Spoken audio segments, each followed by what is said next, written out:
Howdy, y'all. Welcome to the Registered Ranching Podcast, where cows, humor, and a little bit of cowboy wisdom collide. I'm Tucker Brown, sharing stories from the ranch and a TikTok every now and then. We're here to keep the ranch in the family and the family in the ranch. So, let's saddle up. Welcome in, everybody. Fire it up. Episode 57. Mike, is that right? 57? Holy cow, 57. The year is almost done. We only have one more podcast, and that's not one more, and then we're done. Just one more before the year is over. But I got some friends with me today that are going to be joining me. Mike's actually off the mic today. So I can say all the things I want about him, and he's not going to be able to say it's true or not. Alabama sucks. And you can't say anything. No, I've got Weston Seiler and Allison Bernheide with me. Did I say it right? You did. Let's go. Allison, you've been in the pod room. Yes. While a podcast is going before. I know. I'm happy to be back. Happy to be on this side. Yeah, now we get to hear what you got rolling. I could tell last time during the podcast, I could see those wheels turning. You know, like what is he going to ask? What would you say on stuff like that? But Weston Seiler, dude, a graduate of the RAB intern program. I graduated? Yeah, you got the cap and all. I don't know if Kelly still had me down as intern or not. Did the buckle come in yet? No. I got the jacket, though. Oh, I got the jacket. Yeah, there we go. What year was that? 20? That was like 4 years ago. 4? 4. Coming up on 4 years ago. Oh, yeah. So you saw baby Rayleigh. I think I saw her first birthday, maybe. Yeah. Yeah, first or second. You saw baby Rayleigh. Mm-hmm. But this episode brought to you by Vence. That's Vece, and I've got these two folks here with me. We're going to talk about a lot today. We're going to talk about ranching, RAB internships, virtual fencing, ag and technology. Let's go the other way. Technology in ag.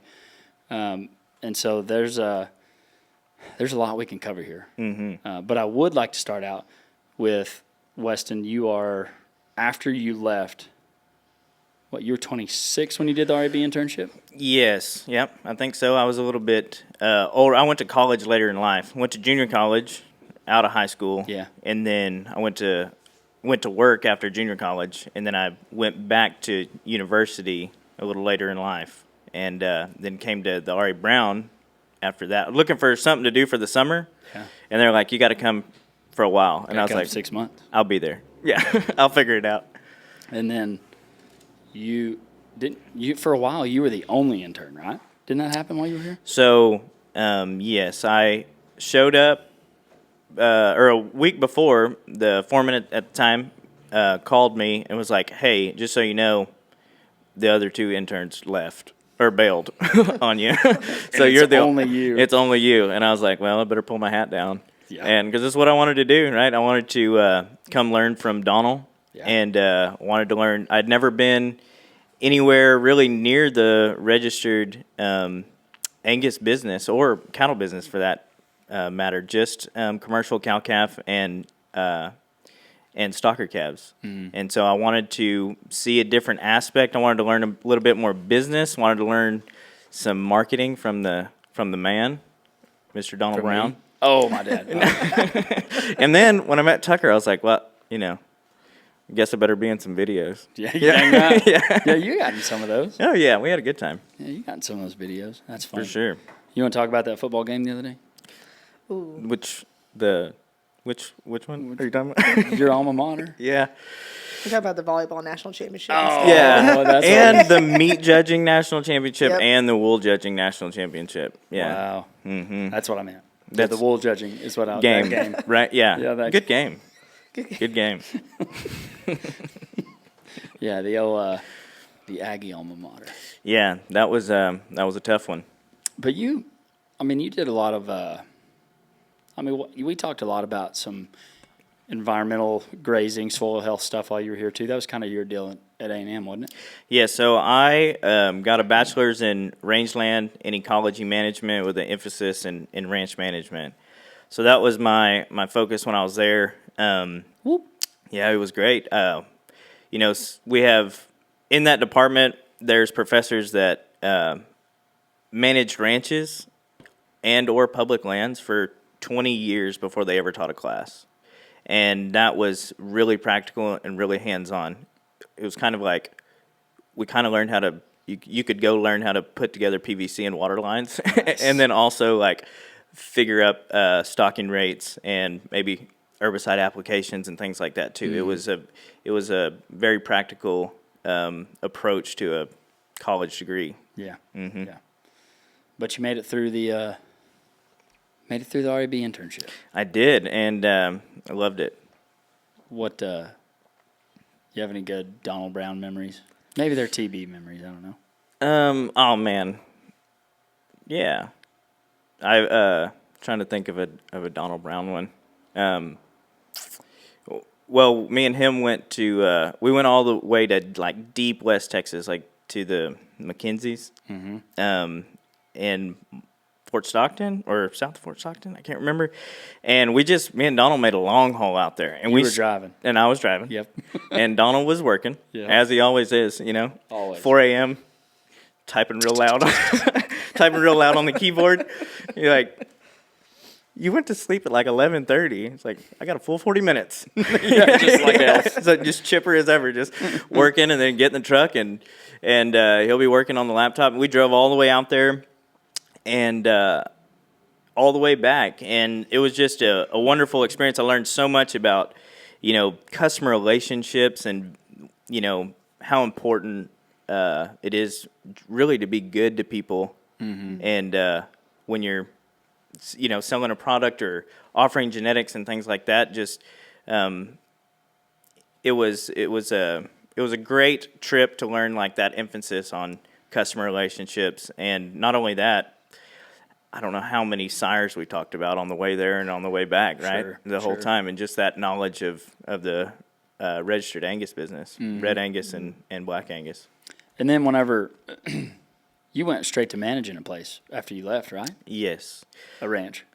Yes, sir. So I'm pretty lucky, I guess, in the way that I didn't just go to college and then have no work experience. Like I had a little bit of work experience before, and graduate, come to the R.A. Brown, and then I went to managing some ranches in Texas and in Mexico. So it was 4 ranches under the same owner. And it was commercial, mainly like Brayfords and Brahman Cross type cattle. And We didn't have any of those here. no, different. Those alien-looking things. Them alien-looking things, yeah. Them a little bit bigger and a little bit not nice, Yeah. But still, I mean, Brayfords and Brahman cattle are so smart. If you do it right, they remember it and they work with you a lot. You're not pushing on them; they're going right around you and where they need to be. And so from that, I implemented R.A. Brown genetics down there.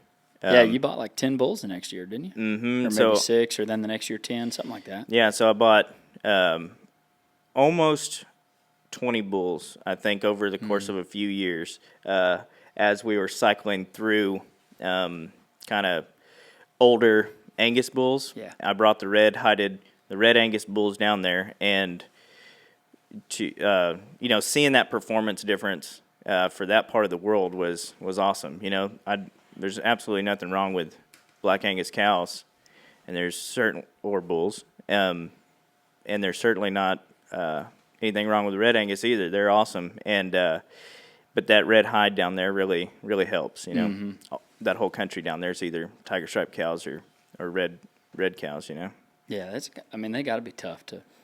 They got to be tough, and that was one thing that me and Donald talked about a lot. We sat across the table from each other, and I know that there's Red Angus bulls in South Texas, but the R.A. Brown's general area, is of course nationwide, but your concentration is really in this cow country here. Yeah. And so we talked a lot about, well, what are we going to, like this kind of sired bull or this, this dam, what do we think is going to work down there? And so we sat across the table for a whole morning one morning and picked bulls out, And we saw when I got that place, there was kind of a mix mash of Angus genetics on it, inherited a little bit of mess there. But the the first year of our control group of old bulls and then the new Red Angus bulls, it went from 88% breed up to 98%. 98. 98, and that never fell off. Nice. Yeah. Did you treat those, or like, did you change anything on those cows, on all the cows when you came in? They were all Brayfords. Yeah. They were all Tiger Stripe Brayfords, and I didn't know if you changed like a mineral program or. fed a high phosphorus mineral when they were bred, but other than that, nutrition was not any different, and we were in a drought, Yeah. for real, down there in South Texas. And the only thing, I didn't do anything different really with the bulls. It's just your bulls are an investment, Yeah. and so one thing I did was when they came off of cows, they went on like basically a grower ration or just a bull ration from our local feed mill, and then onto a Bermuda pivot and took care of them because, like I said, they are an investment, right? They're not a cost. Right. And so taking care of them, they, in just a few days, they were back to looking like they were on sale day, Come on. Yeah, blow right up and look great. I'm a little biased. I like those bulls. I like them a lot, too. I'm a little biased. So what is you've been with Vence for a couple of years now. What is your official title? So my official title is Senior Territory Manager for Texas and Oklahoma. Were you flexing on me just then? No, Felt like it. it's just Territory Manager, I guess, but no. I feel like I need a drink with my pinky up. On Yeah, it. yeah. Oh, that's great. So That's just good. like, And you're still ranching still ranching. too. Yep. So yeah, my wife and I have some wheat country in Childress, and so we still get to do that there. She's a pretty busy lady. And your child is how old? 15 days. Yeah, pretty crazy. That's so cool. Yep. Congrats on that. Thank you so much. Thank you. Allison, I know less about you. Yeah. I don't know. I got to spend way too much time with this guy. Understood. Understood. So I know, like, we see each other at conventions. You've been here before. Yeah, tell me more about what you do with Vence and what you did before that. Yeah, so I am the global marketing lead for Global. Vence. That was a flex. See, A little bit of a flex. yeah. Yeah. Texas, Oklahoma, Global. global, worldwide. World, about to yeah, say. prestige worldwide here, marketer.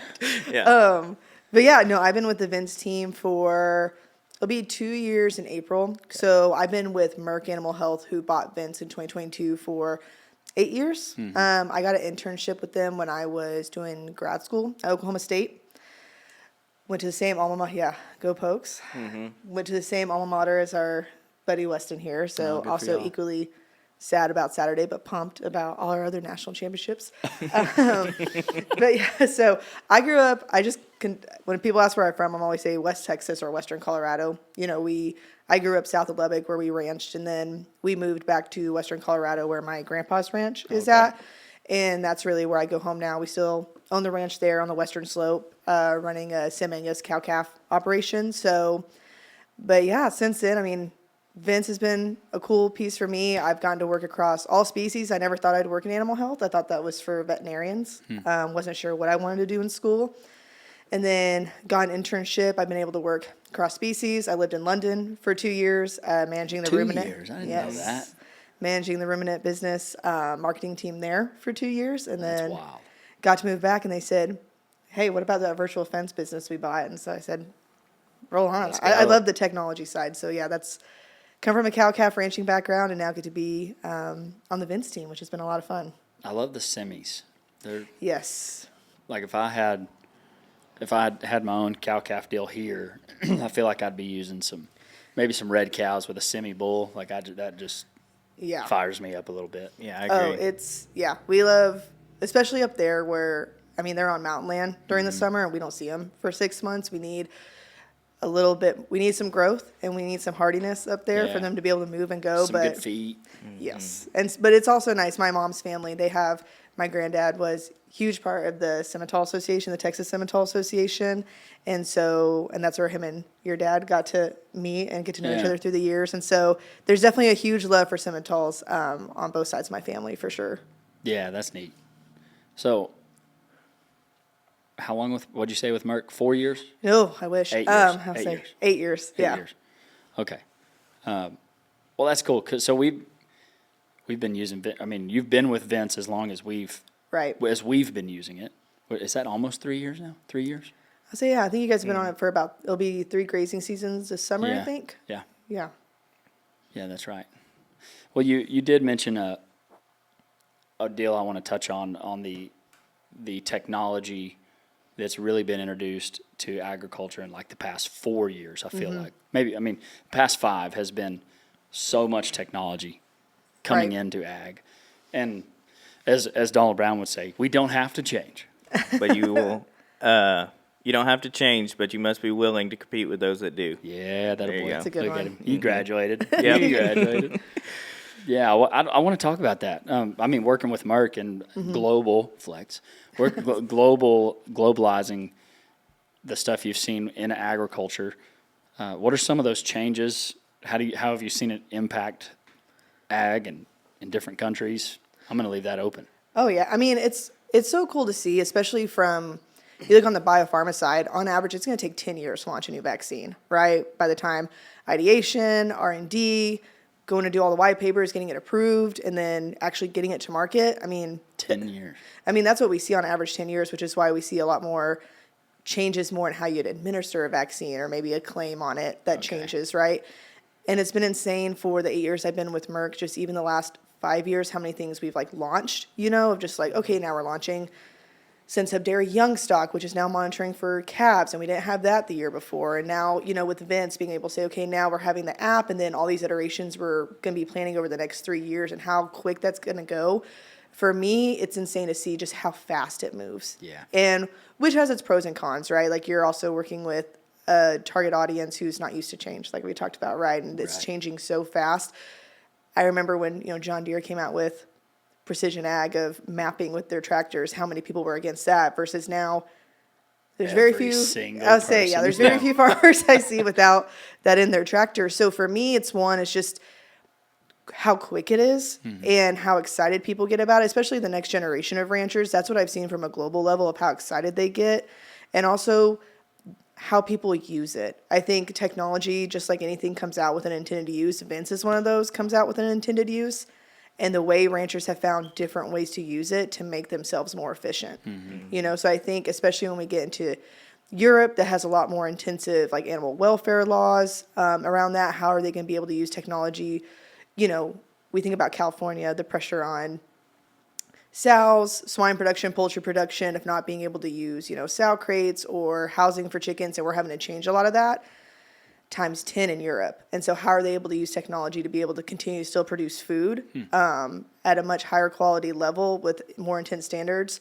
And we're getting that way in the U.S. And so I think that's where we're going to see technology just blow up continually, of just being able to raise more food at a more efficient rate with even more intense standards by our consumers. I think that's going to be where we see like the outcome of it. And if somebody's listening who has not heard of Vence, I want to touch on that real quick. If a simple way to, and I don't know if there is that, but there is, simple way to say what Vence is. You want to take that on, sales rep? Yeah, I'll do it. Yeah. So Vence is a virtual boundary for cattle. It's invisible. It's invisible. Yeah. You can't see it. They can't see it. Nope. No, it's invisible. So it's a lot like dog collars for the yard on a much larger scale, right? And so it's just like that, but for cattle, right? So keeping cattle in places that maybe before took a high cost of hard fencing, or is in such remote areas that you couldn't get to it to put in the hard fences, right? And so that's it's you have a base station and you have your collars on cows in order to keep them contained in areas that you haven't been able to do that before. Yeah, and we used it whenever we got it a couple of years ago. The first reason we used it was to keep them out of an area, which also, we've learned so much since then. But we had a fire, and we needed something to keep those cows out, and we didn't want to spend the however many thousands of dollars a mile to build new fence. And so that's what got us looking into this new technology, which has gotten competitive over the past few years, of just in that whole industry, it feels like. Oh yeah, honestly, that's exciting for us. That it's so Vence has been around since 2016, and to be able to now have more competitors in the market, one, it gets talked about more, right? More people are interested in it. It brings up the interest, and competition drives innovation. So more people are saying, okay, now we can't be complacent with our hardware, software, customer service, any of that. So for me, it's been exciting, and just even being part of the team, only 2 years, how much more this last year people have started talking about virtual fence, solely because we've had 2 or 3 competitors enter the U.S. market, which, like I said, it drives innovation. It makes us all be more aggressive in making a better product for our customers. I mean, I thought it was because of the videos I made for it. Those were actually really helpful. We do get a lot of Tucker Brown questions. Be like, hey, I saw a collar on the back of that. Like, what is that? I was like, oh, Was Tucker putting on collars on cows? Yeah. Collars? Get that a lot. That's our tagline. Does it have their name on there? Yeah. Yes.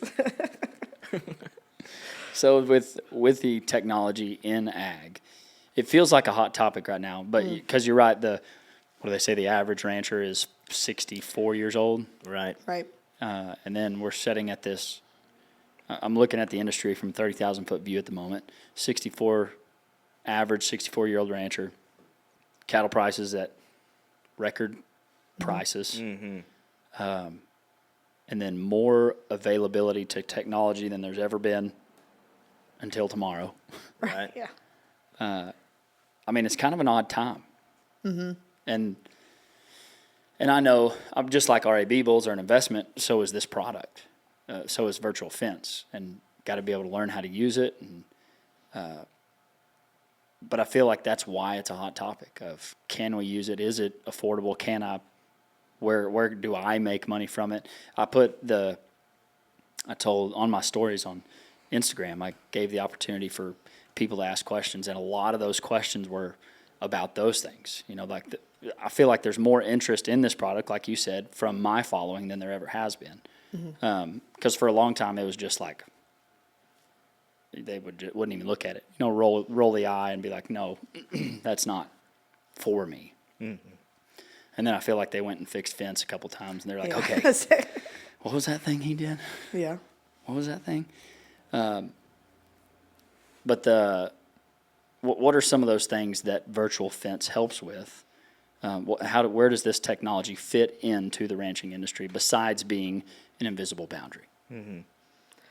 I mean, I think there's a ton of uses, right? Like for us, specific to Vence, we are built more for that extensive range, right? We're talking about areas with no cell service, really hard terrain. We're in the wetlands of Florida to up in the Pacific Northwest in the canyons and mountains. So we're built for that really extensive ranch with hard terrain. For me, when I first saw this, when Merck bought this, I really thought like, okay, to your point though, who's going to buy this? My dad, he's 60 years old. I'm sitting there going, my dad's not going to do that. I mean, and he hates fixing fence. Don't get me wrong. He complains about it a lot. Yeah. But I'm sitting there being like, this is never going to take off, because who's going to purchase this? Yeah. And very thankfully I was wrong, because we have ranchers of all ages, but we have ranchers who are in their 70s, 80s using it because they've been put in a position where they had no other option. Really similar to you guys, like post-wildfire, saying, okay, I'm either going to have to sell off 30% of my herd because I have nowhere to graze them. I have nowhere, because it's all public lands where I can't put them on there now that there's been a wildfire. I can't afford lease land for this many cows. How am I going to do that? So we've had some producers be like, this is really the only solution we have right now. We're going to use it. And then now they've used it for 4 or 5 grazing seasons when it was just a short time use originally.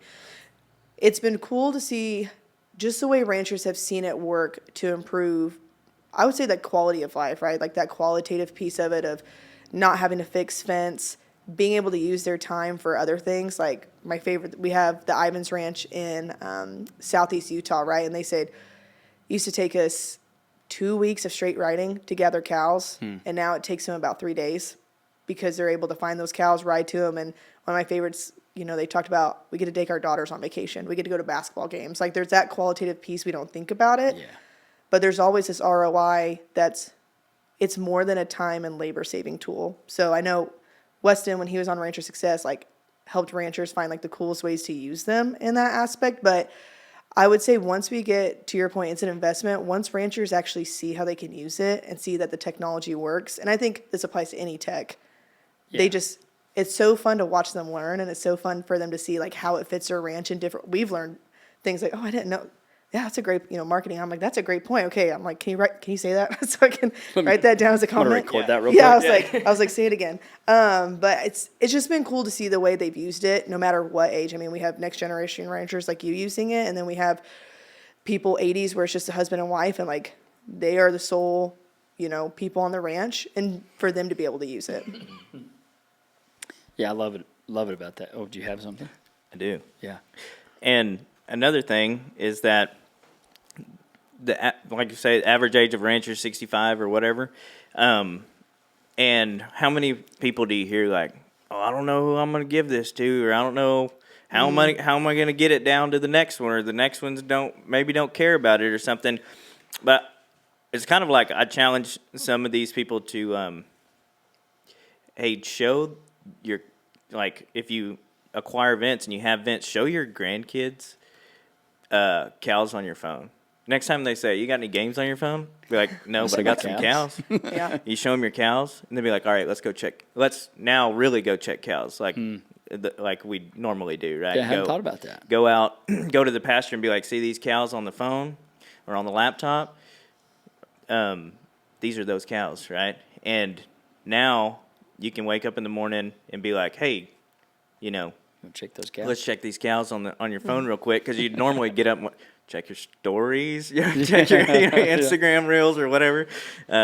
You check your cows on your phone and show that to your grandkids, show that to your children, and because we're kind of bridging that gap between us, who, I guess all three of us, not to show our age, not Allison, no, but yeah. Spring so young. yeah, not show our age, but like not as much technology when we were growing up until we were older, As kids nowadays or younger people nowadays, it's all technology. That's all you see. Yeah. And so it's kind of like bridging that gap between that kind of old agrarian, generation to now. Yeah, that's neat. And we've seen it in the bull industry with prices those folks are able to bring in to the ranch. They're able to finally pay off some of that debt. They're able to build the barn they've been wanting to. They're able to look at other options like an R.A. Brown Ranch bull or virtual fence. I mean, why not both? Yeah. Right. Hey. Especially A twofer. especially during these times, right? Yeah. Definitely. This is definitely, I think, in the ranching industry, a time when we can diversify, right? It's not just like, pouring it all like how it used to be. Just haven't been like, well, We got them all paid. yeah, Made it another year. Got to pay all them bills, whatever. Now's the time where we can diversify and reach out a little bit in order to find ways to more efficiently run your business. Yeah, exactly. Well, this brings me to one of my favorite segments of the podcast. It's called the Ag Gear Hot Seat. And is that Ag Gear? Huh? It's not Ag Gear, is it? This is no. think This is a Vence shirt. Yeah, but what brand is it? Poncho. Oh, you're going to get real hot. Yeah. No, the Ag Gear Hot Seat. If you were wearing Ag Gear, Right. it wouldn't be hot because the Ag Gear keeps me cool or warm. Check out this vest. I love it. By the way, if you're only listening, you can watch this on YouTube, on the Registered Ranching Podcast YouTube. You can watch it. And so, Ag Gear Hot Seat. We got some questions. I put it up on my story. Every time I have a podcast where people have questions. We have a lot of questions. Like I mentioned earlier, people are interested. They want to know. And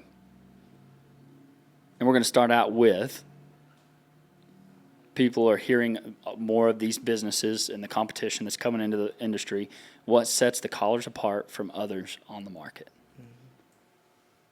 Yeah, I'm on one. I would say just the ideation is this is really something that's built for beef ranchers, right? We have different competitors coming in, very European, small animal, intensive grazing, or a very dairy focused ideation, which is great for those producers. I would say one, we're very beef focused when it comes to what does the beef rancher need, what's going to make sense on their P&L when they're looking at this. Especially too, like I said, I go back to that extensive range.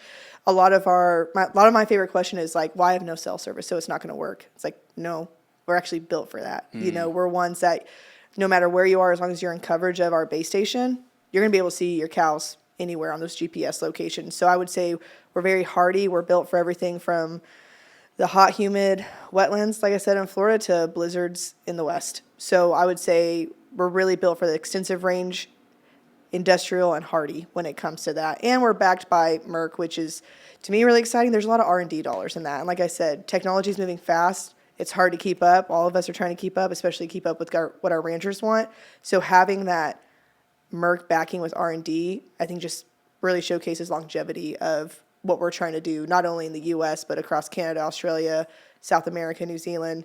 There's a really bright future for it. Yeah, I think you're right. One of my friends in Idaho just started using Vence, I think last year, Jesse Jarvis. Yes. And theirs was because of a fire too, wasn't it? Right, yep. Wildfire. Interesting. But they're definitely in that bigger, Right. I don't know, is that part of the Big Sky country up there or no? I think they're I close. think that's Montana. Yeah, Montana's, Big Sky yeah. country. Yeah. But I think they're close on that border. Yeah. But it was the same thing, you know, like you said, it's just wildfire. They were looking at having to sell a percentage of their herd because they weren't going to be able to get on that. They're on the Bureau of Land Management permit, so a BLM permit, and they weren't going to be able to get on because of the wildfire. So being able to use Vence, and that one was interesting. It was supposed to be kind of a short-term use for one grazing season, and they just kept seeing more and more ROI from it, more uses from it, where she's called me and said, hey, we're going to be, you know, keeping gonna this hang on another grazing season, another. And she's been like an awesome advocate. She's like our #1 fan in Idaho. So yeah, everyone's like, talk to Jesse about it. I was like, yes. Yeah, Good job. she's got a good podcast too. Yes. What is it? Of the West? Yep. That's Of what the it's called. West. Shout out, Jesse Jarvis. Back to the hot seat. Yeah, folks they're really interested in the price of the product, and is it applicable for them? And how do y'all answer that? Well, a lot of people think of fencing in the like traditional sense, of course, right? This is all fairly new, but they think of it as like T-post and wire, right? And Which is expensive today. Which is expensive today. And so, you know, say you're in some sandy land, like in South Texas, 2 miles of fence, probably going to cost you, and it's just one stretch of, you know, 5-strand barbed wire. It's probably going to cost you around $30,000, right? Labor and supplies. You get up into, you know, the mountains of western New Mexico or Arizona, where they have to pack fencing supplies in on mules, right? You're looking at, Gross. Right. Yeah. Never mind. But yeah, that gets really expensive. Yeah. You know, that might double the price of it. We might be looking at $50,000 for 2 miles, or you will be looking at that price. With Vence, you can virtually fence about 8,000 to 10,000 acres for $10,000 on a base station, and then $40 per collar. So that'd be your per head basis, you know, your annual subscription. So you can have 2 miles of fence for $30,000 to $50,000, or you can have 10,000 acres fenced for $10,000. You know, then plus your collar subscription based on how many cows you have. Based on stocking rate. Based on your stocking rate. Yeah. That. And then you can always do more than 10,000 acres, but that's just a price range for that area. Mm-hmm. Yeah. So in that sense, it's what was I going to say now? I forgot. Dang it! What'd you just say? I said about the you can do more than 10,000 acres. Right, and it's not just the 10. Yes, you can do more than 10,000 acres, Or less. but also it's fully customizable too. And so like your per acreage cost can be different based on how you want to set up your virtual fences, right? And you'll be great, and then not just that, you'll be grazing places that maybe you've never utilized before. Hilltops, you know, cattle don't really like to go up past a 10% grade, you know, or slope. So now, you know, if they you can get them up there, and if they've got enough feed and water, you can hold them there. Mm-hmm. And so your cost per acre can now varies because it's fully customizable, the grazing. On that, I don't know if you remember the mare pasture. Oh, yeah. On the north side of our ranch.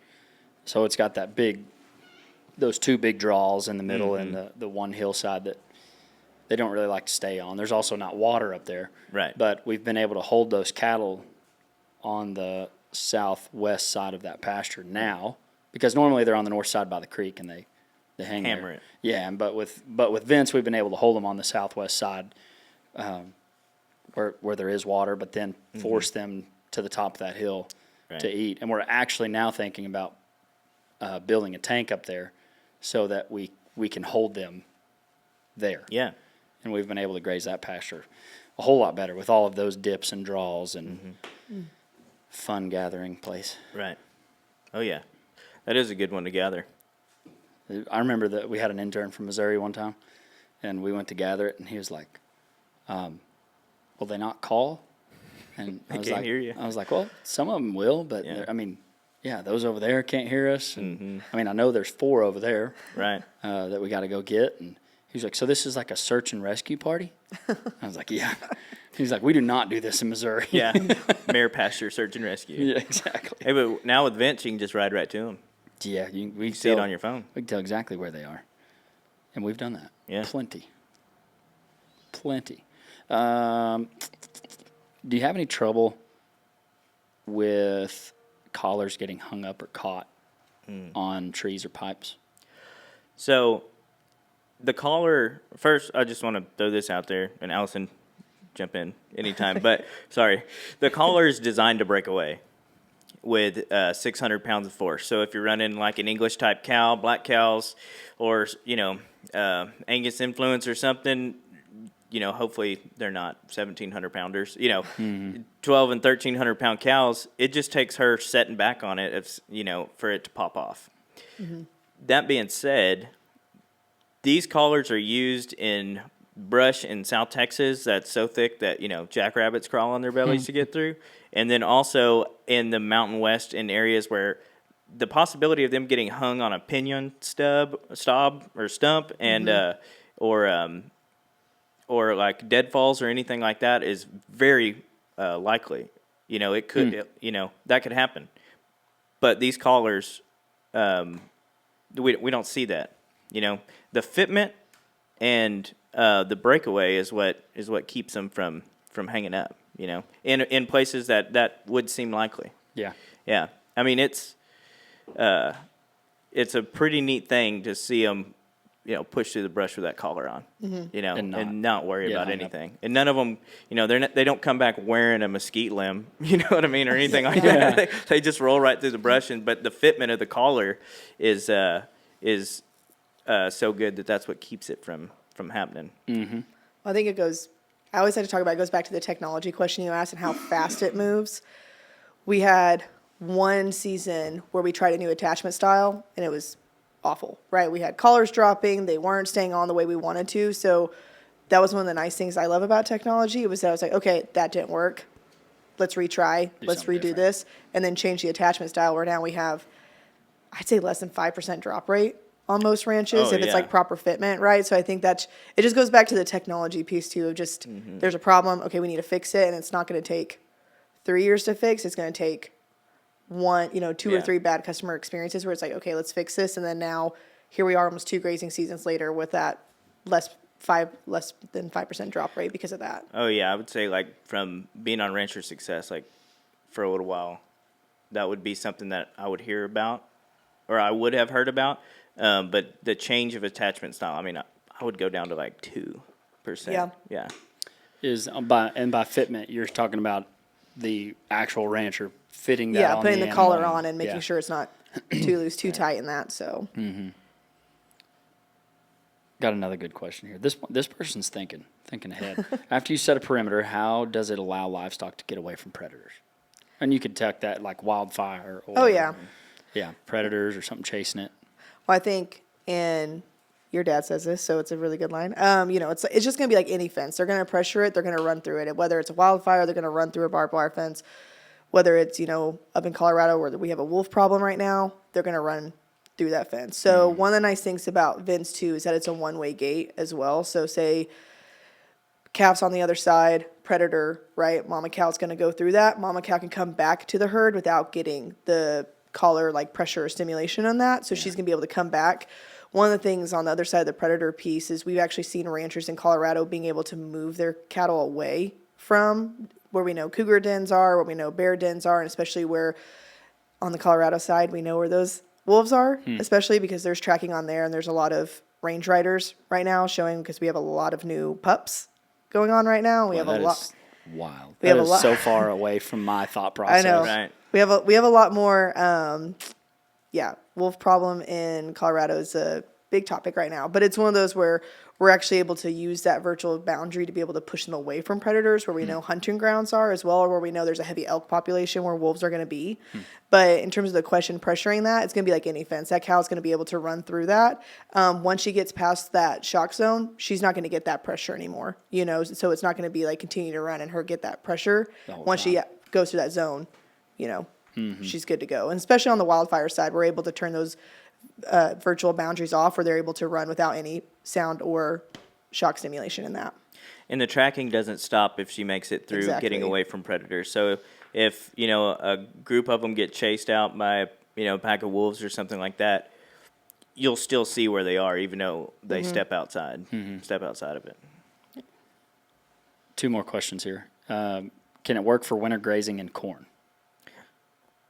Yes. Easy answer. Yes. I like the look you gave. Yes. Yeah.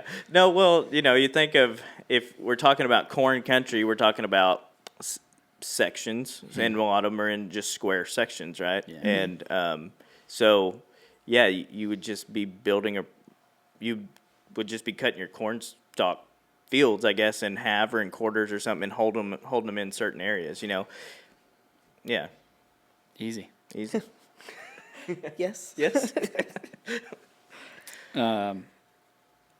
So I think this goes to more of an ROI question. Are they worth the investment compared to regular fence, which you've kind of touched on? Any other ROI that Vence sees? We've been talking about bulls a lot, which, like we said, good bulls, good investment.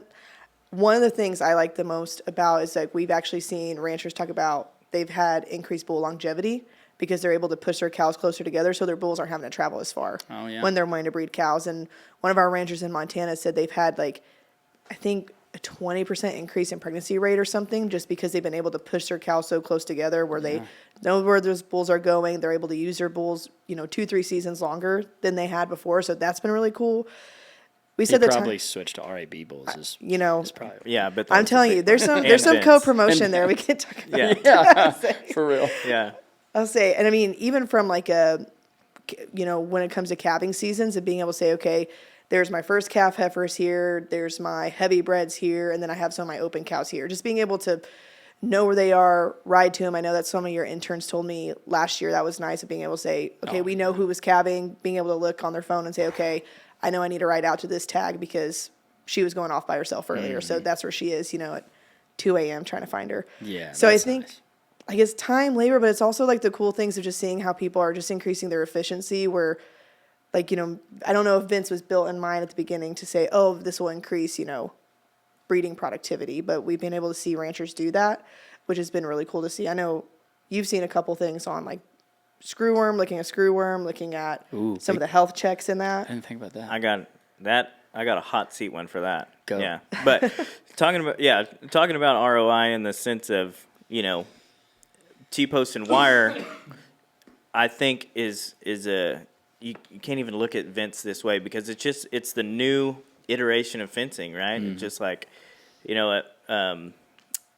had the open range and then we had, wood posts and rock and hedges and things, and then now we're on to barbed wire and T-posts, and now we're on to virtual fencing, right? And so, could you imagine what's the ROI on a stone fence versus barbed wire and T-post fence, right? So thinking of your virtual fence return on investment is kind of in a different way because of things like taking 2 weeks to gather, now taking 8 hours. I had a lady in Southern Colorado has told me that her first year, and she was probably 6 months into Vence at the time. She was like, yeah, I took my gathering time down from 2 weeks to 8 hours because we just rode right to them and gathered them. This year, it was like 2 days, like from 2 weeks down to 2 days still, and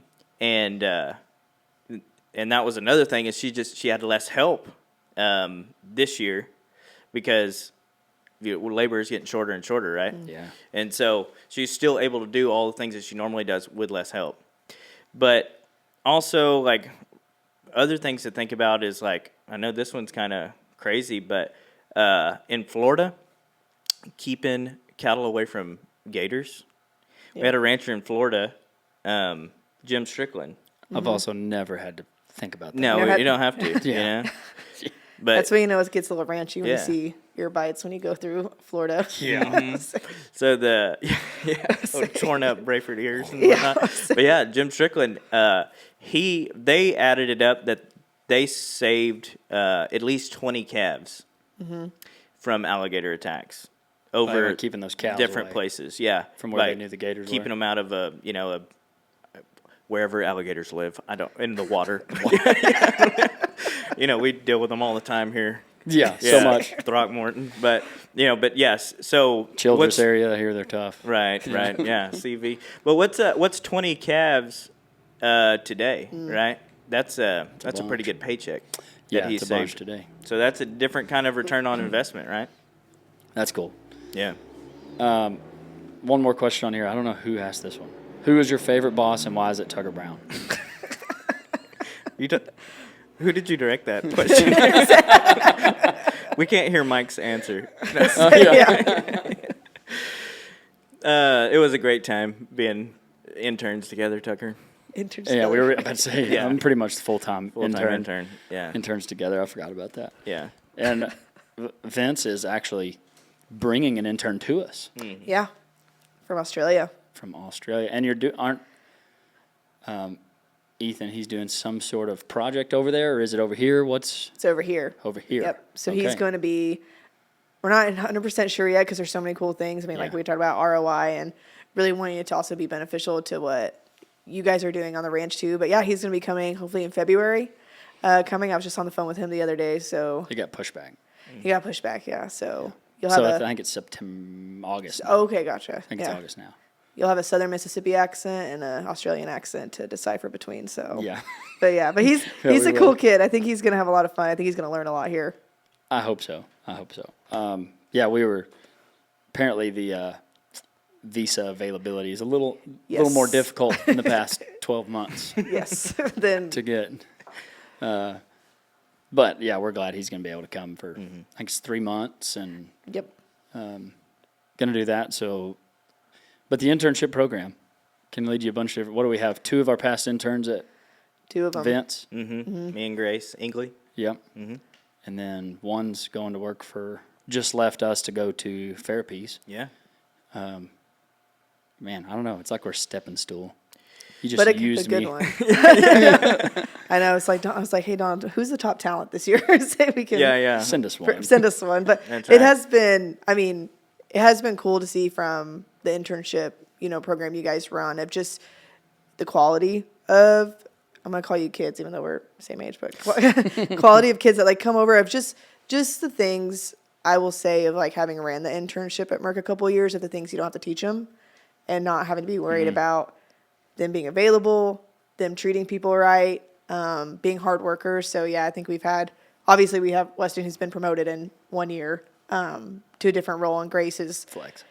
I'll say I got to brag on Grace too. She's had 0 churn rate with her customers, so all her customers have stayed on. Dang. Yeah, so she's awesome too, right? So I think great internship program for those looking for an intern program, and There you go. leads you to opportunities past that. RABrownRanch.com. Check it out. Yeah, it's I'll say I think it churns out some people who are ready to go to work. Yeah. Yeah, because, come to the Ari Brown, you do some work. Yeah, you do. We have a lot of fun. Especially if you're the only one. Yeah. But, Grace Oyer was the only one for a while too. Yeah, she was. But I'll say that I wouldn't trade it being the only one, Yeah. because I think I went through every aspect of the Ari Brown. You did. Yeah. you had to. I had to. Yeah. Being the only one. Yep. So, and Well, I think the only thing you didn't make me do was drive the feed truck, which I'm entirely thankful for. Yeah. Yeah. I wish I never learned to drive that thing. Yeah. And I offered, and y'all were like, you won't. You'll leave. You're tired. You're tired. Go to bed. You're hallucinating right now? Yeah, exactly. Oh, that's funny. Well, yeah. you made it out of the hot seat. Made it out of the hot seat. Congratulations. Yeah, go to Ag Gear. You can go online, go to Ag Gear, and use discount code Tucker Brown. That's all caps, no space. Tucker Brown. Get 15% off. You can look good, feel good, and stay cool. Unlike that shirt you're wearing. Sorry. Rude. Noted for our next merch orders. Got Yeah, it. there you go. I'm going to be wearing a competitor cap whenever I go to NCAA or something. Also, note, bring new caps. Yeah. Well, I'm getting new caps, so I'll just swap you out one. Oh, okay. Yeah, there you go. Well, this brings me to one of my favorite segments Yeah. of the podcast, and it's called the Bedrock Tough Question. Welcome to the Bedrock Tough Question, brought to you by Bedrock Truck Beds, the toughest truck beds there are, and that's why we use them. Get one today and find out for yourself. And now back to the Bedrock Tough Question. Hey, Bedrock Tuck Beds, Bedrock Truck Beds. That's all we got out there. That's why we use them. They're the toughest ones. Speaking of toughest ones, what is the toughest thing about selling this new technology? I say new, it's 10 years old, but this newer technology of Vence. Getting people, I think, sometimes to look at change, right? We this is a industry that probably more than any that I know of that holds tradition and family, and this is the way we do it near and dear, right? And so getting people to look at what they've done, and made it, because you either make it or you don't, right? And getting people to look at improving and making their business more efficient is sometimes hard in people or in a business that's set in their ways. Fair. But hey, money talks. Money does talk. Money talks. And you don't have to change. But you have to be willing to compete with those that do. Dang, where'd you learn that? DB. I could see that being difficult. I mean, you're in a more traditional industry. And, yeah, they look at me still funny when I say I make videos for part of my living. So, I see. But then you get asked all the time how to talk to consumers in that. Yeah. And how do you see? So it's, I think to your point, Weston, it's just, I think also getting to trust it. I think that's the number one question I get outside of cost is it going to work? Well, I have this. I have timber. I have wetlands. I have, heavy brush. Is it going to work? And so being able to show them like, yes, it does work. We have 15 ranchers in your state already, and you're part of the state alone using it. So I think it's getting them to trust it, and then also just getting them excited to see how it could work for them. Yeah, for sure. The Florida thing is still wild. Like keeping them away from gators. Then you bring in the hurricanes. And moving cattle to higher ground for hurricanes, right? And then, being from coming from rancher success over to sales, but when I was on rancher success, I had customers in Florida in the swamps, had customers in Utah in wetlands, and then in high country of like Washington and stuff, and then of course like here in Texas too. And so I got to see this work in all kinds of environments, negative 30 in Wyoming, right? And tornadoes in southern Colorado, right? And stuff like that. I got to see it work for different businesses. We're all in the cattle business, but on people's different businesses of varying terrain. I'm going to have to, I've been so infatuated with mountain ranching lately. I'm going to have to go see this semi place you got up there. I'll say, you come on. We're putting a Vence fence in this fall because we have about a 2-mile drift fence for elk that we have to pull up and pull down every year. And so we're going to be putting Vence up there. So pull up and pull down. What do you mean? We're having to lay it down after summer grazing, and then we're having to pull it back up Like you for literally summer lay grazing. the fence down? So the elk can get down in So the elk bottom? can jump over without us having to spend. I'm glad we don't have to, because they'll just tear it up if you don't. Well, they'll tear it up, and fencing is expensive, but wildlife-friendly fencing, Yeah. add another 10, 15 grand a mile. Gross. And that's expensive. So, yeah, so we have about a 2-mile fence we have to lay down and then pull back up during summer grazing. So, but you can come out. Charles welcome you and your dad anytime. So, I've never been on the west side. Western Slope's great. Yeah, beautiful. It's beautiful country. Aren't you glad all we have to worry about is alligators? Yeah. When's the last time it rained? For a while there, I don't remember. I was like, it was probably 10 years ago. There was a thing of where if you kept a bag of water outside, it would keep the flies away or something. Right. And somebody was saying, I remember somebody was like, oh, it keeps the gators away. And I was like, the gators? Like, have you seen one around here? Works pretty well. Works pretty well. Yeah, that's funny. But for real, yeah, Vence is actually a gator Gator protector. protector. Yeah. But the western slope, the slopes are so interesting. Public lands are also something that's not.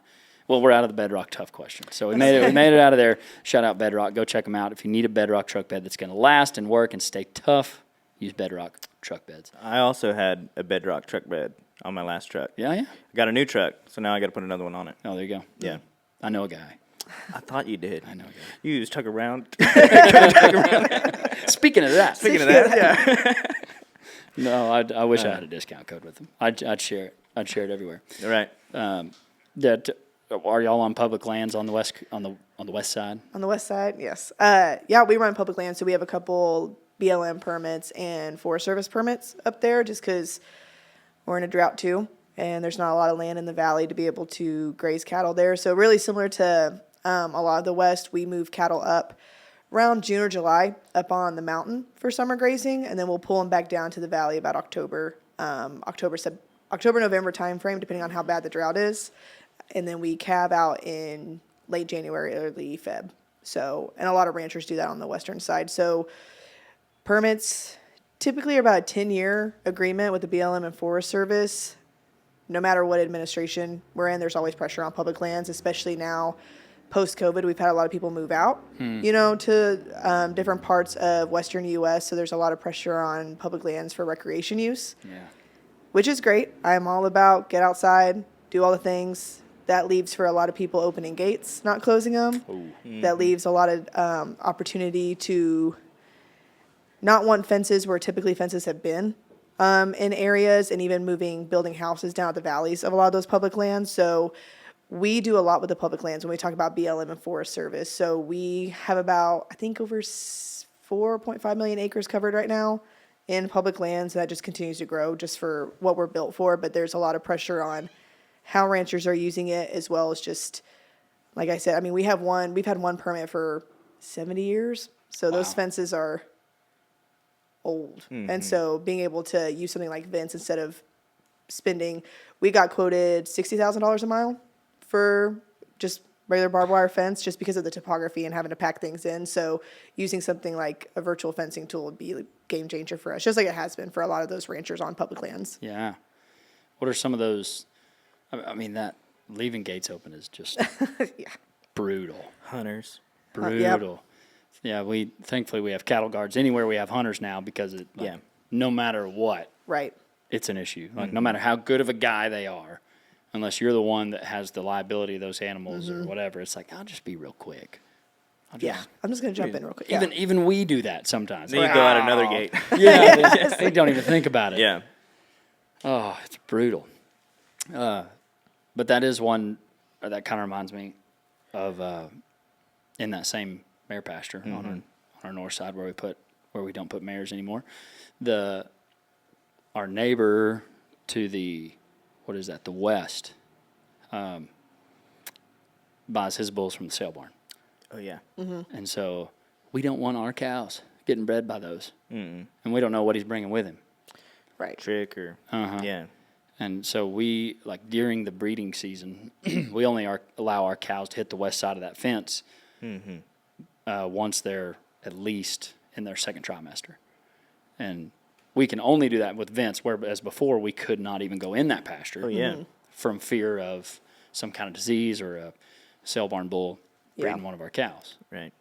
So now anytime they're in there, basically, we put about a 15-yard, what are you going to call it? Boundary. Yeah, 15-yard boundary to where even our cows won't get close to the fence to allow that bull to get over, and then our bull's not doing the same. You know, if Right. we have a bull out there, he's not trying to go over there and see the neighbor's girls. Right. But we don't have the public lands like that. That's so interesting. Yeah, and there's a lot of, because there's a lot of paperwork you got to do on it, right? So like for AUM, so that's animal unit months. So one AUM is basically how much forage is needed for that one cow-calf pair. And so you're limited to that because they don't want overgrazing on public lands. That's where we see a lot of wildfires. So that wildfire that was in Meeker, Colorado this year, that burned up a lot of public lands and Forest Service permits specifically. And so they're very specific on how many AUMs, how many head of cattle you can put on there. So that's been one of the, going back to ROI on public lands, it's actually being able to increase your stocking rate and being able to increase your AUMs to say, hey, I can put my cows here where they don't typically like to go to a overgrazed area and actually graze that down to decrease fuel load when it comes to wildfires.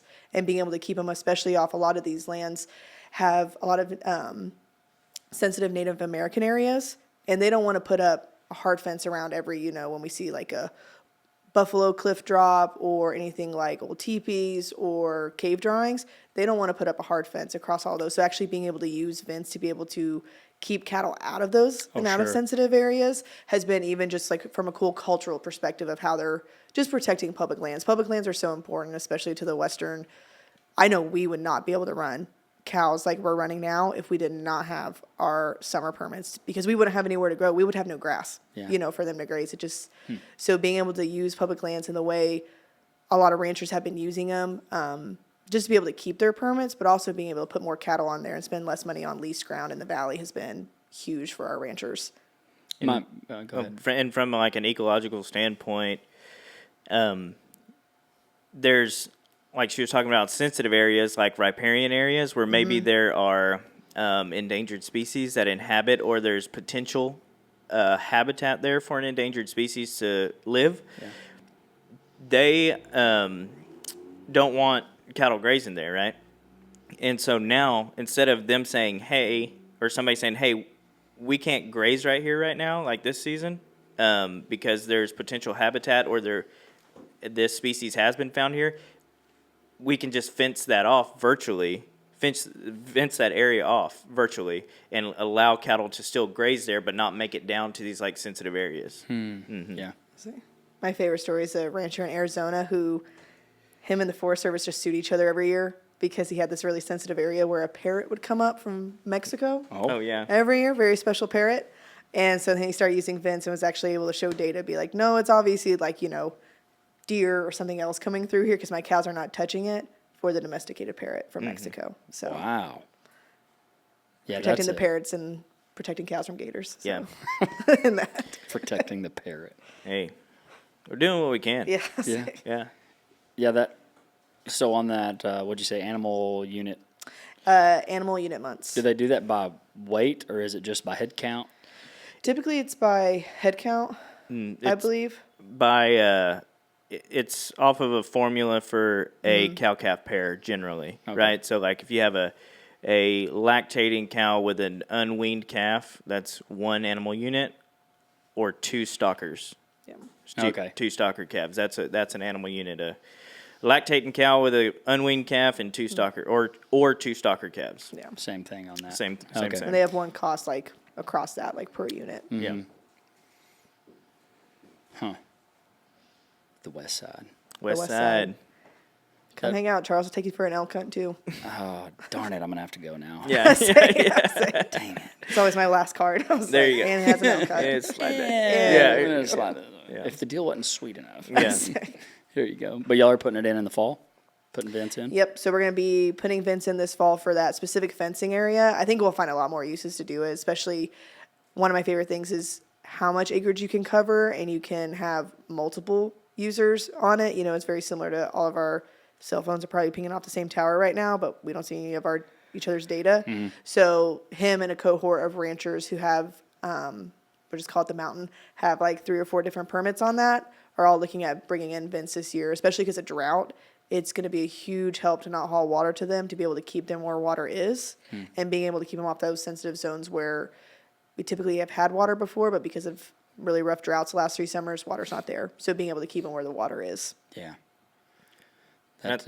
Allison, I think, brought up a good point of like what separates Vence from other products is one, you and your neighbor can throw in together.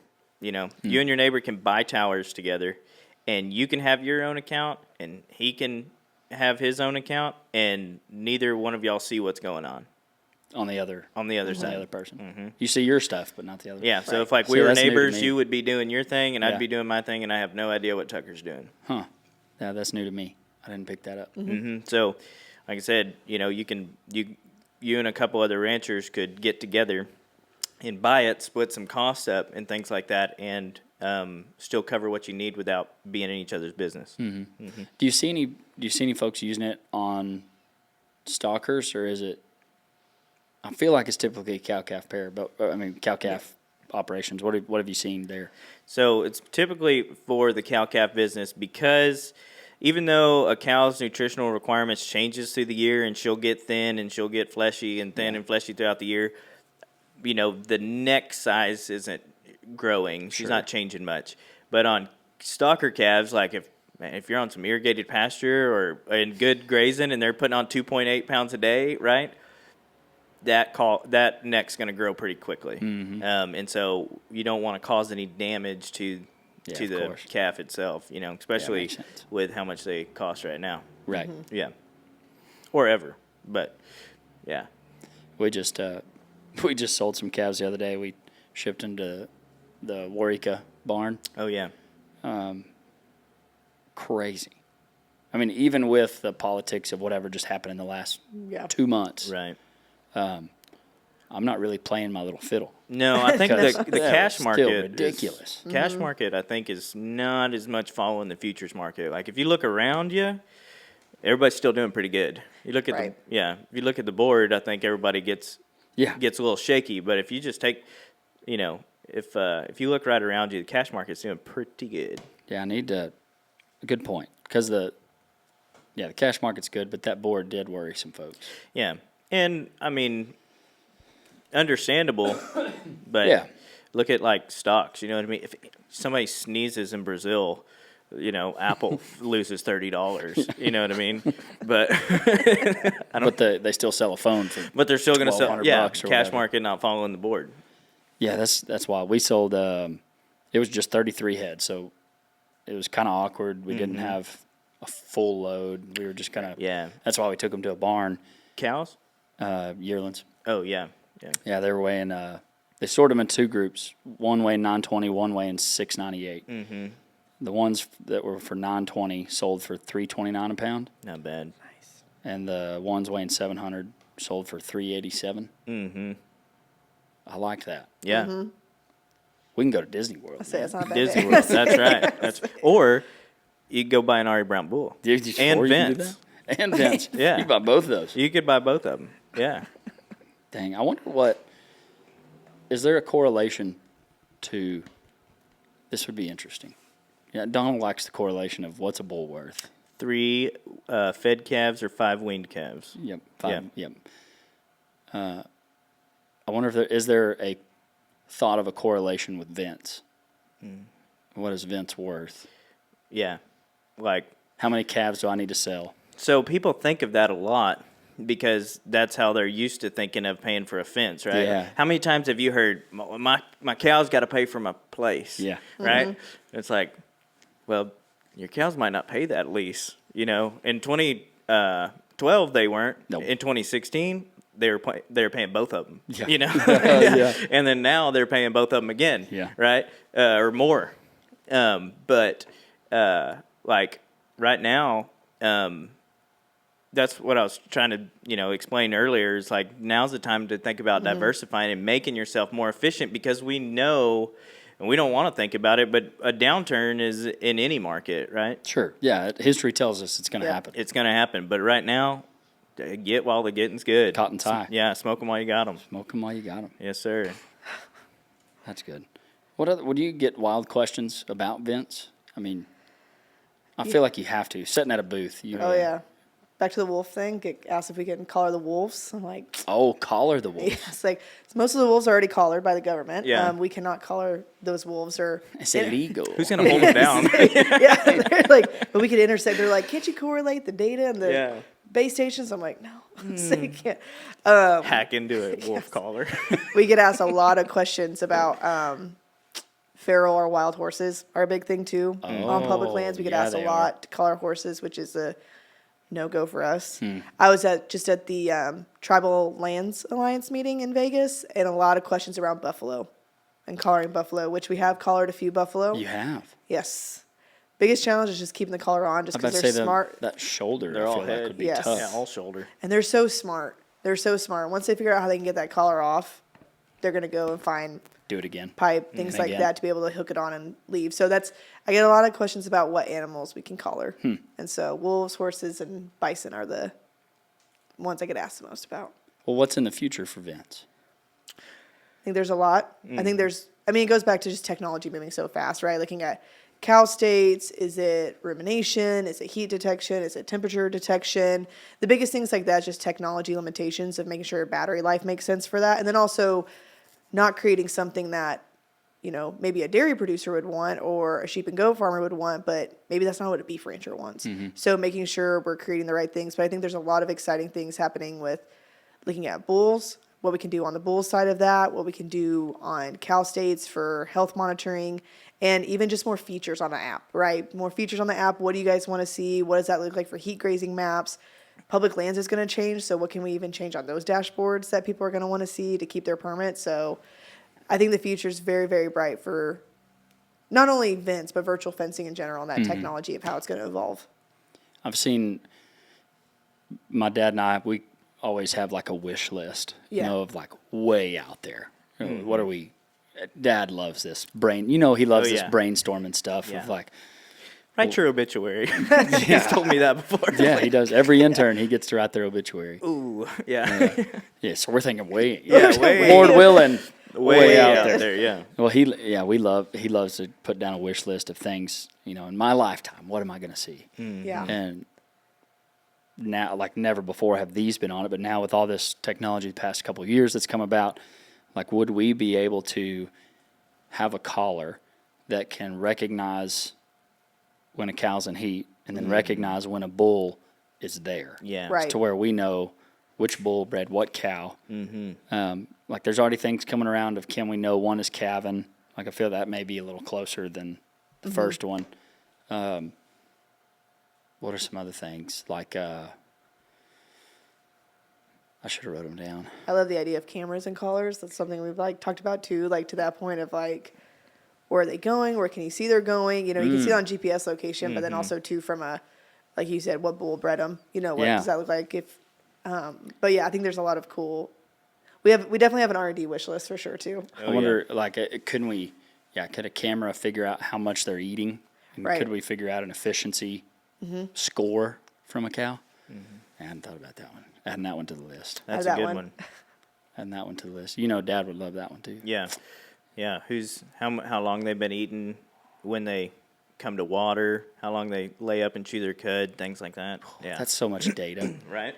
Yeah. And the algorithm, cows, who really knows what cows are doing all day, And so, finding that algorithm has got to be super interesting. Yeah. I think that goes back to the days of the old, range scientists when they were trying to figure out, species selection for cattle, what they were eating and whatnot. Just had to set with them. Sat with them with the binoculars.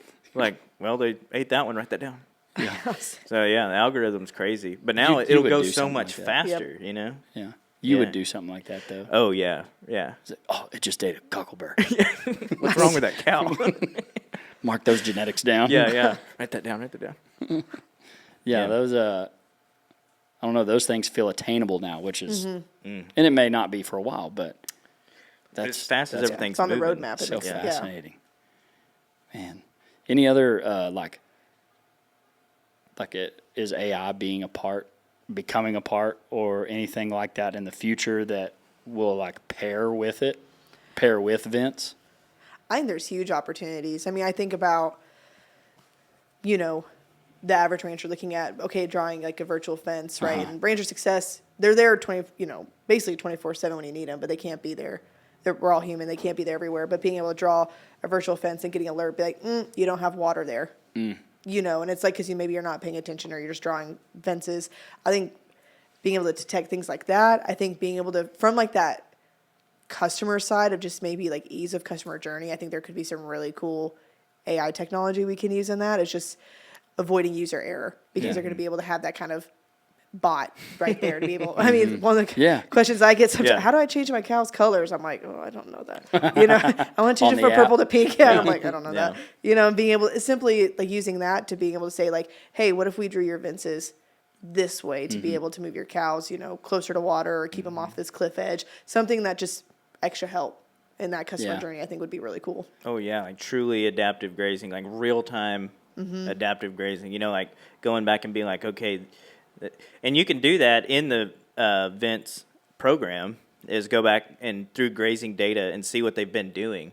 But you know, like adding that, you know, element of, okay, this is how much time they spent here, and this is how much time they spent ruminating. And then, and on this side of the pasture, this is how much time they spent here, and this is how much time they spent ruminating. And then adjusting your Vences according to that to Based like on it. maybe make them utilize a different area, you know, or know when to come back to that spot. Or leave it alone. That's important. Yeah. That'd be cool to, like, if there was an opportunity to. I don't know if it's pairing it with like a web soil survey or something, but being able to figure out how many pounds of forage you have in a certain area. Oh yeah. And then, like knowing how many cows you have in it. I've never thought about this. It's pretty neat. It would be really neat being like, okay, we know that like, you know, we've got 15, well, hopefully you got more than 15, but in arid environments, you got 1,500 pounds of forage, you know, per acre, just for instance, but also we know that there's this much brush, and then there's this much area with a 7% slope, Incline, you know, or incline. So you're like, well, really, we have 1,000-acre pasture, but we only have 750 grazable acres. Yeah. You know, and and it knows that. See, he's nerding out right I now. know, yeah. he's I gonna got say- it. Oh, I yeah. got it. I'm gonna get an email tomorrow. R&D thoughts. Yeah. Just Yeah. Make cows identify grass. For real. he did make me get the grass app, so he is a little. Oh, yeah. nerd on Look that. at That was, you. Like the first time I met him, he's like, "Have you tried this app?" And it's like little. It's pretty sweet. It's pretty sweet, and he's just. I see him out there just taking pictures of things out in Fredericksburg of just different grasses. Yeah. It's important to know. We're just grass growers, really. Yeah, You know? we are. We're Grass trying to- farmers. Grass farming. Yeah. Do you see? I don't know if I went to Nashville for a Can-Am Derby, Oh, and you won. and I won. Yeah. And I Yeah. won. Can you take me A for a ride? Can-Am. Yes, we can go see it. Yeah. It's pretty slick. Tough. So I won a Can-Am in this race, and wasn't given to me. I freaking earned that baby. Yeah, you earned it. Earned it. You earned it. Anyway, I don't even know where I had a cool connection there. Of It was grass gonna be- ID? Yeah, it was gonna be so cool. And now it's not. Now I just look like a weirdo who's talking about that I won a Can-Am. That's okay. Gosh. It'll come back. Well, as it will. What did we talk about right before then? Grass. Grass growing. Growing Grass farming. Just grass farmers.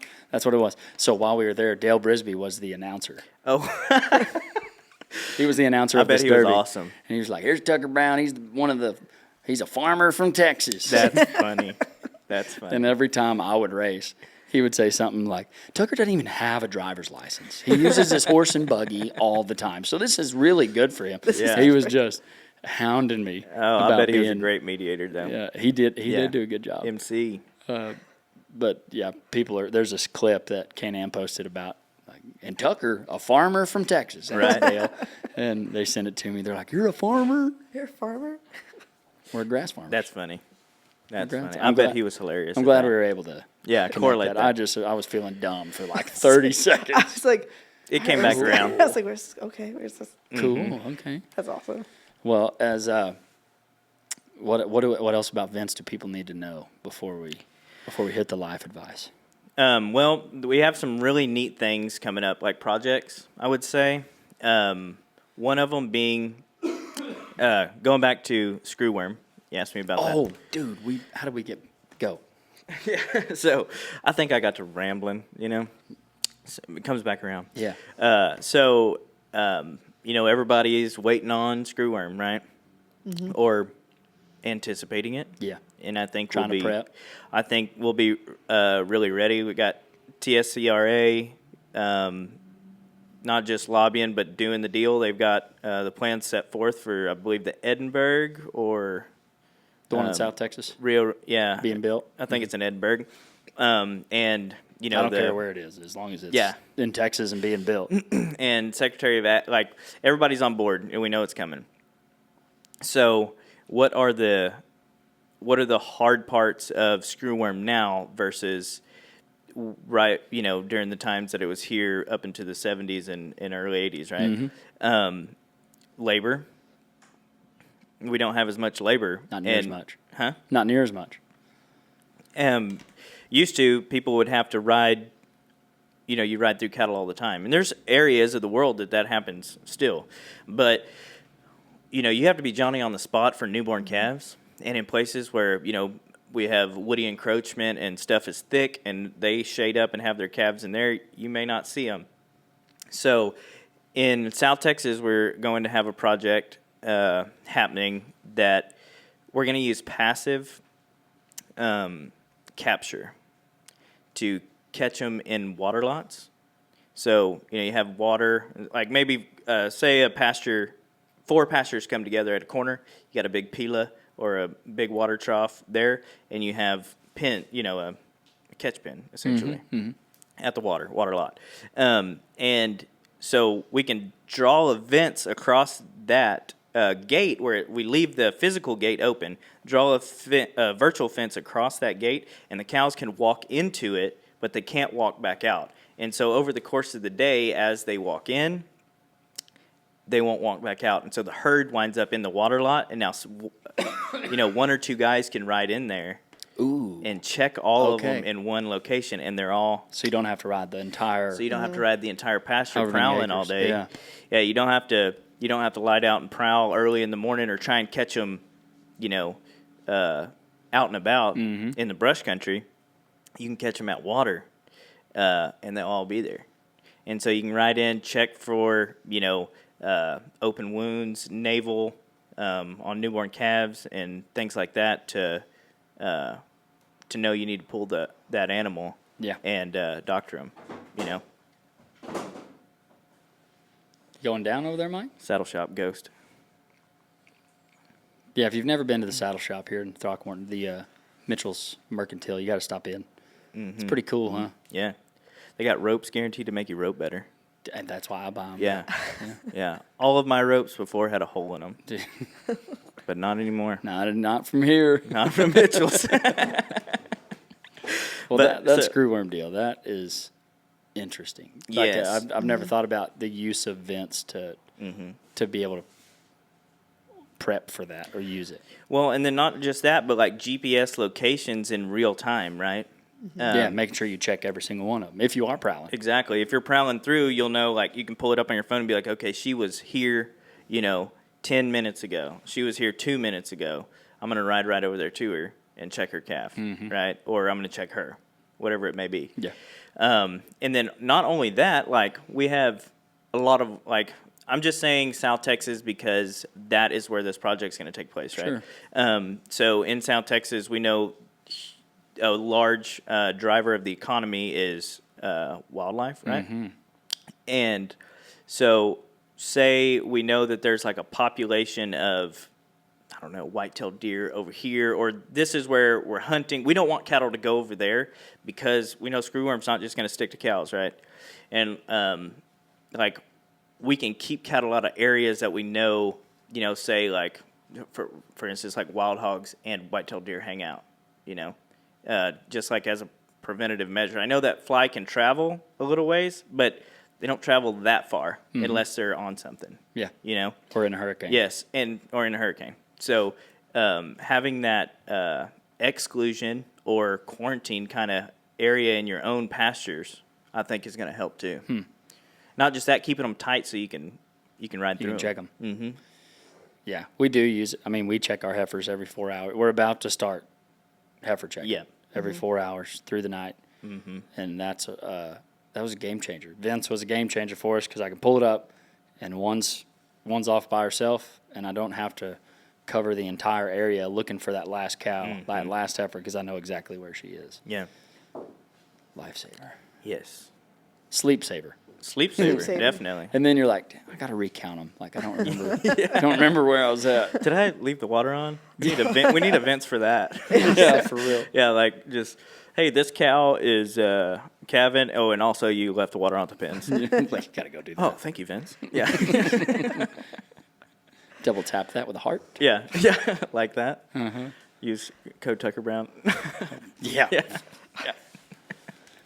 Yeah, who do we need to talk? I need to talk to Gary for that. Yeah. Discount Maybe code. so, yeah. Call for a code. Come on, Gary. We need to talk about this. Well, do you have something else? Yes. Yeah, go. Well, it's more of like some advice for Vence. Go. That's all right. Is that all right? That's all right. Like advice We love for good Vence advice. or No, advice not using our Vence? advice for users of Vence is a better way to put it. Okay. So or prospective Vence customers or people who are getting ready to use Vence. My biggest advice is to listen and learn to your rancher success person. Whenever you purchase Vence, you're going to get a dedicated person that oftentimes is like tailored to your kind of business based on the strengths of your operation or and what the rancher success person does. Like for me, I'm from Texas, been on done range research, like rangeland research, managed ranches. So, a lot of times I was paired up with ranch managers because the owner bought it and the ranch manager is using it, and so a lot of times paired up with the ranch manager or with range research kind of people. So your rancher success person is like tailored a lot to your business and what you do. And they do it day in and day out. And so being able to get a hold of them whenever you need something and setting up meetings and learning from them is very important. They're not going to just turn you loose blind. That's not the way that the Rancher Success Program works at all. Or I guess Department of Rancher Success or whatever you want to call it. I'm going to call them that. Department of I like it. They're amazing people, and they're awesome, and they're highly qualified. We even have a doctor. Yeah, she's Of ours. vet medicine. Yeah, Dr. McCallie Cunningham is the REB one, and she's stud. awesome. Big Mac. She's a stud. Big Mac. Yeah, You need a good nickname like go that. girl. Maybe I shouldn't tell everybody that's what we call her. I'll have to ask her. Yeah. But anyways, Do you need a nickname, though? Do you have one? I guess I should ask you. Really. I'll say we haven't had a nickname yet. oh, thanks. I'm generally just Weston, which is okay. That's okay. Yeah. Yeah. But that's some not life advice, but advice of Vence users, prospective Vence customers, and things like that. Whenever you get your rancher success person, they're awesome and they're going to form a relationship with you that is they will become a part of your business Management. Yeah. your management plan, and things like that. So they're there to help, and they're extremely qualified. When you call, you're calling an American rancher success person. You can understand them. You can understand them. Love that. Anything on your end? Before we hit life advice. No, I think the biggest thing is it's an exciting technology, and I would say if you're interested in it, check it out. And then if it's something that you think you could have a great use for, I would say also, depending on where you are in the U.S., talk to your RangeCon or talk to your NRCS rep, because there's a ton of conservation dollars out there that are interested in virtual fence. So if the cost is something you're a little bit hesitant about, it's on the EQIP program for NRCS. Ooh. As well as if you're in other states, with conservation goals with Rocky Mountain Elk, Pheasants Forever, Trouts Unlimited, Ducks Unlimited is in Texas. There's a lot of conservation dollar opportunities for virtual fence if that's something that Nice. makes you a little nervous about maybe that first initial investment. But like we said, right now it's the market to do it. But if you are, just check those out because we have some really, really cool projects. But like I said, I think this is a technology that a lot of people didn't realize they needed. Now that they have it, don't know how to ranch without it. and technologies just continue to evolve, which is really exciting. Is there anything with carbon credits that, like as that's kind of growing, that this is that you can pair with or help with, or Yeah. we don't. I'm curious. There's a ton of producers we have that are using carbon credits to subsidize their virtual events. We just saw that huge McDonald's deal go through around carbon credits, and I know we've been approached a lot about virtual fencing, being able to use that. So that's definitely something that's a lot of producers and ranchers are looking at and have used successfully as well. Oh yeah, it's helped. And even like in Texas, we don't have a lot of public lands, right? And so there's not a lot of that push from the public land side of things. Yeah. And because we're more of a private land state, so using things like or asking your NRCS, your range or your soil conservationist or range conservationist, things like that. What's available is a big deal. And the carbon credit thing. We've seen a lot of people. It helps offset the cost a lot. Yeah, it makes sense. Yeah. I've also seen the like save the beetle. Similar to a carbon credit, they pay you not to deworm because they're right worried about beetles. Yeah, about the dung beetle. Lots of there's lots of options. So NRCS, Right. carbon credits, save the beetle. Lots of opportunities to offset those costs. Right. Plus the ROI that you get from using it. Definitely. Get to go see my girls' basketball practice. That's right. It's weird to say. Yeah, that is crazy. Yeah. Yeah. I'm not that old. I'm not old enough to have a 5-year-old. Nah. Yeah. Don't give me that look. I'm not. You were looking away. We're almost the same age. Yeah. For real. That was the face I was making. Just realizing. Oh man, yeah. Almost the same age. Yeah. So, life advice, favorite Bible verse? Yeah. Either or, both? Bible verse, I had it. It's from the R.A. Brown. First time that I believe that I heard it or read it was in the R.A. Brown bunkhouse. It's on a picture in there, and it's On the mansion. In the mansion. in the mansion. Yeah, yeah. That's another thing. You get a mansion if you are an intern. It is. It's got awesome. 2 floors. It is.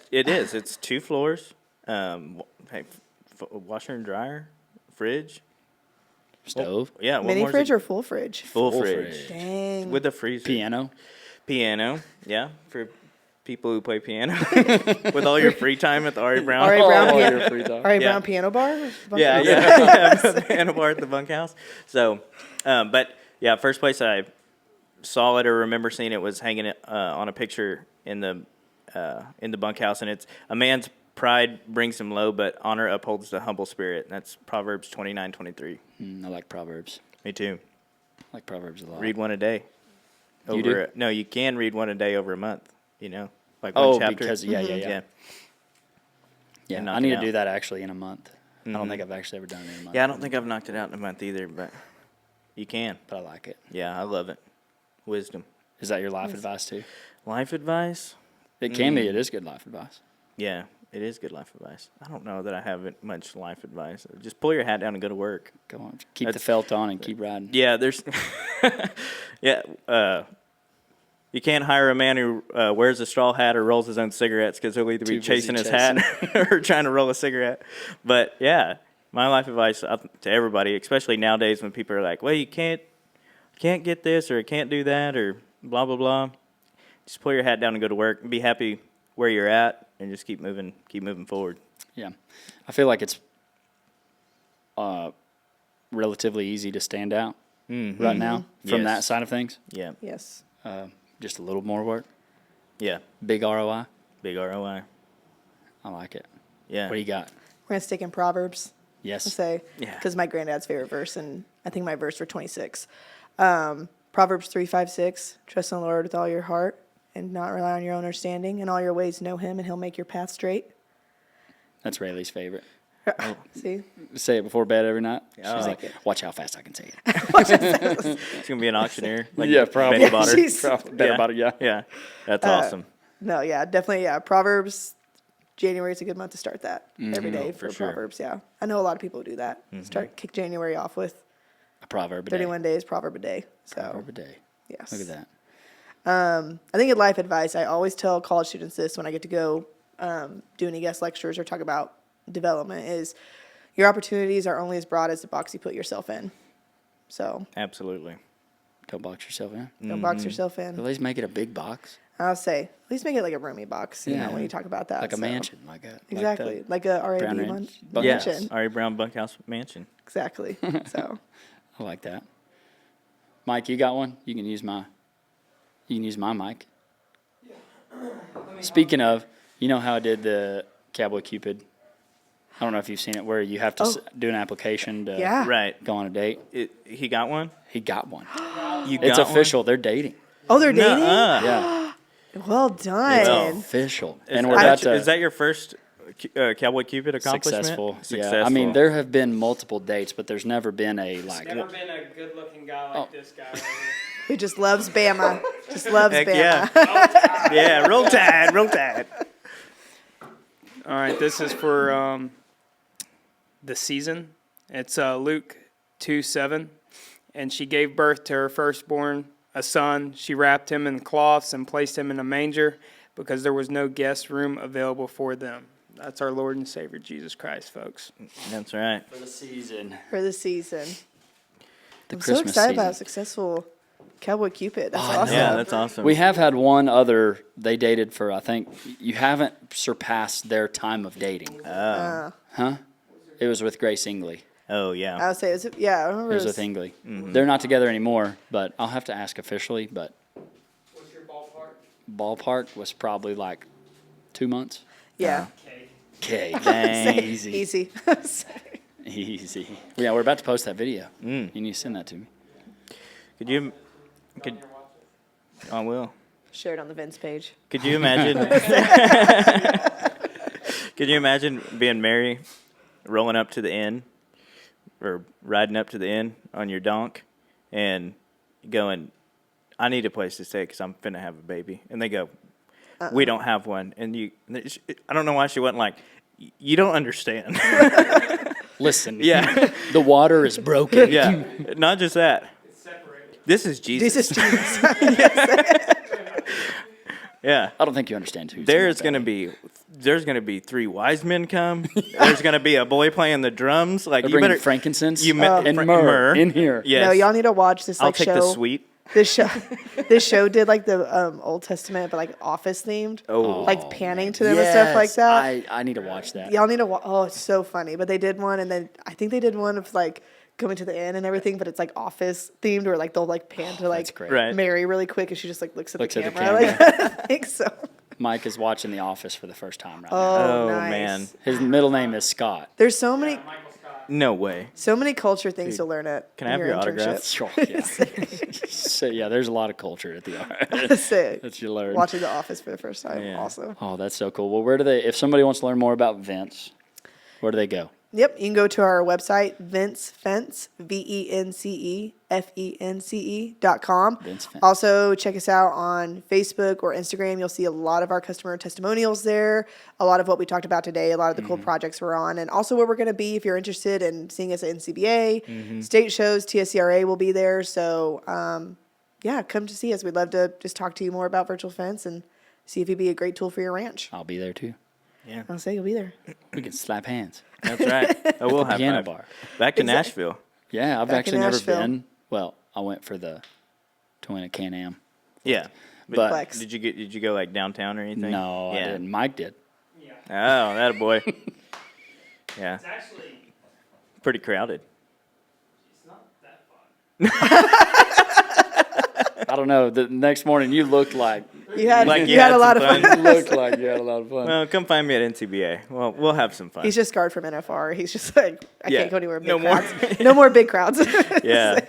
No, it's NCBA is gonna be great. Yeah, it'll be a good time. We'll be there too. Yeah. Come check us out. Yeah, that's great. Well, thank you, Vence, for sponsoring this podcast today and for being a part of it. Like that's so cool. That's what I love about the internship program is that there's, dude, it's not Bluetooth. Why? That's part of my favorite. That is my favorite part of it. That, like our interns go in the industry. Mm-hmm. And then I run into them, or like we're at NCBA together, or yeah, like Hartley, one of our interns, she's going to be at NCBA too, working for Fairpeas, and Florida Cattlemen's one of them runs the Florida Cattlemen's Convention Association, all that. Like it's so cool. You're welcome. Yeah. Do you know how many followers I have? Any advice for future interns? Let's hit that before we go. Oh yeah. I would say that.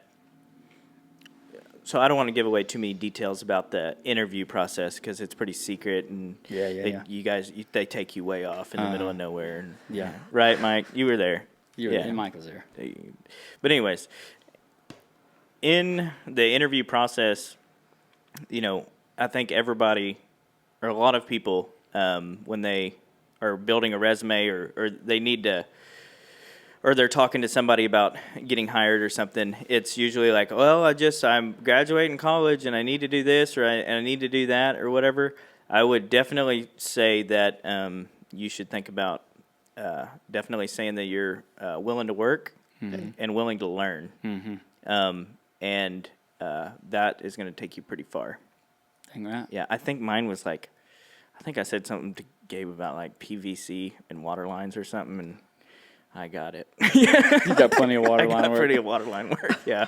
So, I would definitely just say that, make sure that they, know you're willing to work and willing to learn, and definitely have a great attitude because it is certainly a wonderful opportunity. Yeah, attitude's a big one. Yeah.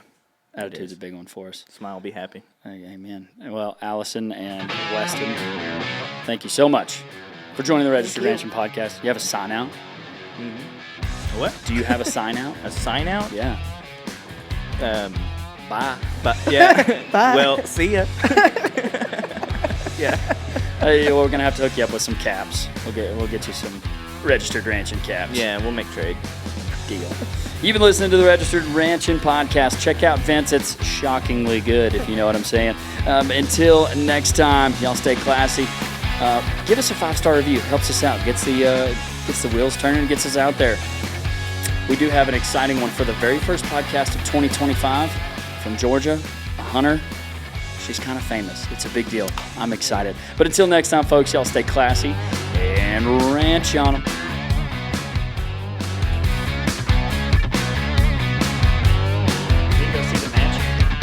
The bunkhouse? Yeah. Bunkhouse mansion. Hey, did you call the 6-man street? Yeah. On the radio. On the radio, AM or FM? Yeah, okay, good.